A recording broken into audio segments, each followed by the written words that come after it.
네, 관세 리스크가 완전히 끝난 것이냐, 이 불확실성 해소로 보는 시각도 있고 오히려 이제부터 다가올 경기 침체를 좀 대비해야 된다 이런 시각도 있습니다. 이렇게 불확실성이 심할 때 잠시 이 대피를 고민하는 분들이다라고 한다면 지금부터 귀를 좀 쫑긋 세우시는 게 좋을 것 같습니다. 높아진 변동성에 대응할 수 있는 ETF 투자 전략, 한국투자신탁운용의 김경목 차장과 함께 알아보겠습니다. 차장님 어서 오세요. 안녕하세요. 네, 시장이 요새 정말 바람잘 날이 없는 것 같아요. 지금 변동성이 굉장히 심해진 것 같아요, 차장님. 네네. 예, 국내 증시가 지속적으로 변동성을 높이고 있는데요. 예. 트럼프발 관세 노이즈로 계속 이렇게 변동성이 높아지고 있습니다.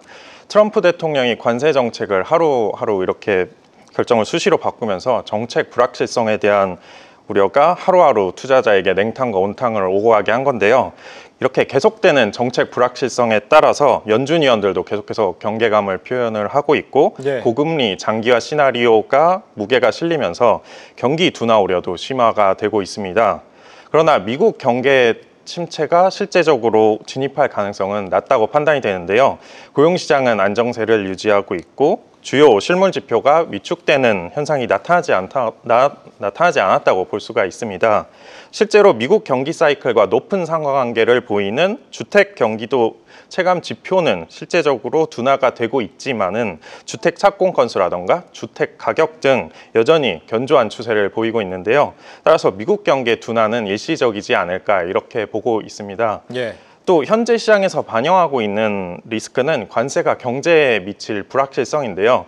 이 간밤에도 실제로 관세율이 발표됐던 것 마치로 확실화가 된다면 오히려 차라리 나을 수도 있다고 생각을 합니다. 이후 추가적인 관세 조치가 없다거나 또 앞으로 트럼프 정부가 얼마나 협상에 적극적으로 나설지가 분위기에 따라서 향후 시장 반등이 나타날 수도 있지 않을까 이렇게 보고 있습니다. 예, 그렇다면 이렇게 높은 변동성 속에서 내 자산을 지켜줄 수 있는 ETF 투자 전략이 있다라는 거 아니겠습니까? 어떤 건가요?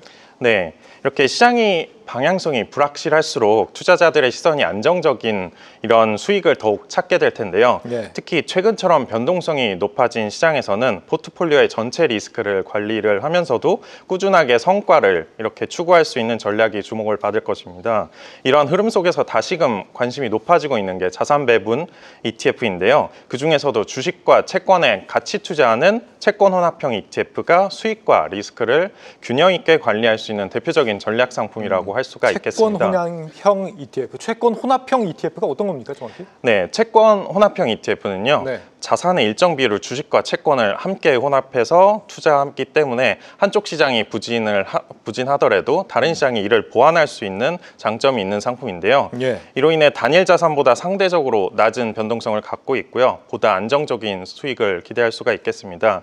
실제로 이러한 채권 혼합형 ETF가 하방 리스크를 줄이면서도 완만한 우상향을 그리는 성과를 추구하도록 목표로 설계가 됐기 때문에 장기적인 관점에서는 자산 배분 전략으로 활용을 할 수가 있겠고요. 또 연금 계좌나 장기 투자 포트폴리오에서 안정적으로 담기에 적합하다고 생각을 합니다.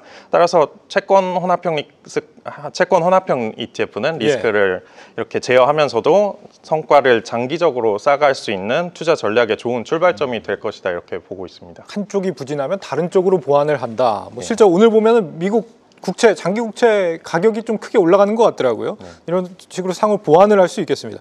이 상품이 예적금을 넣는 것보다는 수익성이 좀 좋다 이렇게도 볼 수 있는 건가요? 어떻게 비교를 해봐야 되는지. 또 예적금과는 조금 다르다고 볼 수 있는데 네.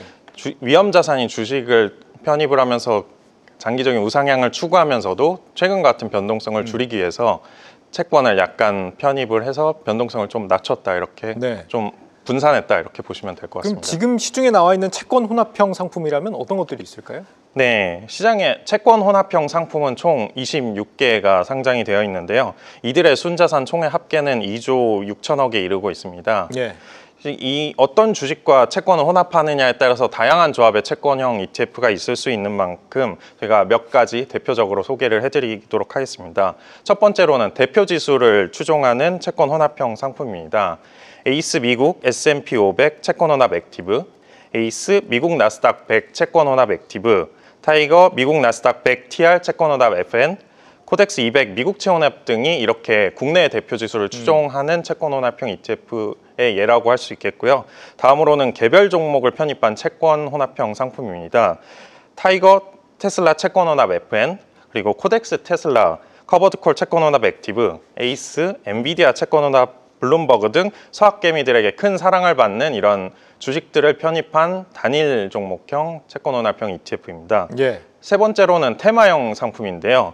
다양한 테마 또한 채권 혼합 ETF로 만들 수가 있습니다. 대표적으로 배당 테마의 솔, 미국 배당, 미국채 혼합 50이라든지 플러스 고배당주 채권 혼합, 그리고 미국 기술주를 담는 타이거, 미국 테크, 탑10 채권 혼합 등이 있겠습니다. 네. 그리고 마지막으로 그 국내 채권 말고도 해외 채권을 편입한 ETF도 있을 수 있는데요. 앞서 말씀드렸던 에이스 미국 S&P 채권 혼합 액티브라든지 예. 에이스 미국 나스닥 100 채권 혼합 액티브, 이런 솔, 배당, 미국채 혼합 50 등이 대표적으로 미국채를 편입한 상품이라고 할 수 있겠습니다. 제가 차장님 저 데이터들을 좀 살펴봤더니 자산 규모 면에서 가장 인기가 많은 상품들을 보면은 주로 뭐 테슬라나 S&P하고 채권을 혼합한 그런 상품들인 것 같더라고요. 테슬라 혼합하는 건 아무래도 좀 변동성이 큰 상품이라고 생각을 해볼 수 있을 것 같은데 상대적으로 주로 보면은 이제 채권하고 주식 중에서도 해외 주식을 혼합한 그런 상품들이 많은 것 같아요. 특별히 이유가 있을까요? 해외 주식을 혼합하는 건? 네, 이렇게 이게 과거 코스피를 한번 살펴봐야 될 텐데요. 예. 과거 몇 년간 코스피는 오랜 시간 동안 박스권을 벗어나지 못하고 정체된 흐름을 이어왔습니다. 이른바 동학개미라고 불렸던 개인 투자자들은 실망감을 코스피에 갖고 성장기회가 더 풍부한 해외 시장으로 눈을 돌리기 시작했는데요. 그 결과 동학개미들이 서학개미로 탈바꿈을 하면서 미국 주식을 중심으로 한 글로벌 시장에 본격적으로 진입을 하게 됩니다. 특히 M7으로 대표되는 혁신 기술 기업들이죠. 테슬라, 애플, 마이크로소프트, 엔비디아, 아마존, 구글, 메타 같은 글로벌 빅테크 기업들의 성장이 눈에 띄면서 자연스럽게 미국 기술주에 대한 이런 선호도가 급격히 높아진 상황인데요. 예. 이런 해외 혁신 기업에 투자하면서도 또 단순히 주식 비중만을 높이기보다는 일정 부분 채권을 편입을 하면서 리스크를 관리할 수 있는 구조가 투자자들이 좀 관심을 가지고 있는 건데요. 이렇게 변동성 높은 시장, 최근 같은 변동성 높은 시장 환경 속에서도 성장성과 방어력을 동시에 가져갈 수 있기 때문에 이런 걸 원하는 투자자들에게 네. 해외 주식 채권 혼합형 ETF는 이렇게 많은 그렇군요. 네. 예. 지금 장점이 있을 수 있겠죠. 네. 우리가 이제 변동성을 낮추는 걸 고민하는 단계다 보니까 뭐 S&P 뭐 특정 종목보다는 S&P나 나스닥 이런 쪽에 지수 연계하는 부분을 좀 아무래도 고민을 해봐야 될 것 같은데 이런 것들만 하는 게 아니라 여기에 좀 다양하게 분산을 해서 좀 더 해볼 수 있는 보완 투자가 있다면서요? 네, 이렇게 채권 혼합형 ETF를 투자해도 변동성이 조절이 될 수 있지만 네. 여기에 금을 함께 편입하는 전략도 좋은 선택지가 될 수가 있겠습니다. 금이요? 금은 대표적인 인플레이션 해지 수단이자 안전자산이지 않습니까? 예. 이렇게 이런 금은 주식과의 상관관계가 낮기 때문에 시장이 급락하는 구간에서도 포트폴리오 전체의 방어력을 높여줄 수가 있습니다. 그렇기 때문에 또 특히 채권의 금리가 정체되거나 실제 수익률이 낮아지는 구간에서 금이 더 큰 매력을 발휘할 수가 있는 건데요. 실제로 과거 주식과 그 채권이 동시에 흔들리는 시기에 금이 포트폴리오 수익률을 방어해줬던 이력들이 있고 또 오늘 금가, 사상 최고치 아닙니까? 네. 이렇게 금 가격은 달러 약세나 지정학적 리스크가 부과될 때도 강세를 보이는 경향이 있기 때문에 변동성이 높아지는 장세에서 이렇게 비중 조절 카드로 적절하다 이렇게 볼 수가 있겠습니다. 이런 리스크를 낮춘 채권 혼합 전략 위에 금을 추가한 포트폴리오 전략을 가져간다면 안정감을 한층 높일 수가 있겠고요. 네. 이렇게 시장 방향성을 예측하기 힘들수록 그 자산 간의 조화를 자산 간의 조화를 고려한 이런 분산 투자 방법이 좋지 않을까 이렇게 생각을 하고 있습니다. 알겠습니다. 오늘 말씀은 여기까지 들어야 될 것 같습니다. 한국투자신탁운용의 김경목 차장과 함께했습니다. 차장님 말씀 잘 들었습니다. 계속해서 다양한 경제 이슈를 알고 싶다면 구독과 좋아요, 알림 설정 부탁드립니다. AI 캐스터 권미정이었습니다.